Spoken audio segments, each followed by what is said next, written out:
তাতেও বহু কথা লুকাই আছে। সেইটো কিন্তু OPS-ৰ সমকক্ষ নহয়। চৰকাৰে কৈছে যে UPS আৰু OPS সমান, তেনেহলে আমাক OPS দিয়ক, নতুন নাম কিয় আহিছে UPS?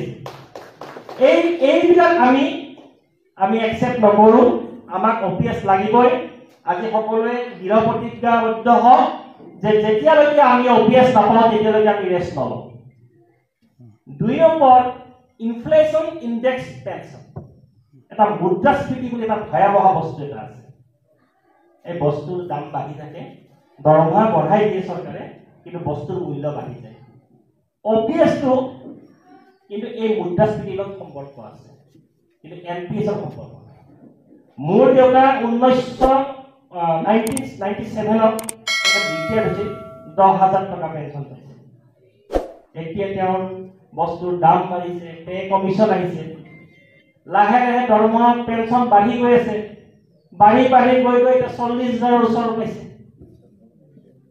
কিন্তু বস্তুৰ মূল্যৰ লগত NPS-ৰ যিটো ৰিটাৰ্ণ তাৰ কোনো সম্পৰ্ক নাই।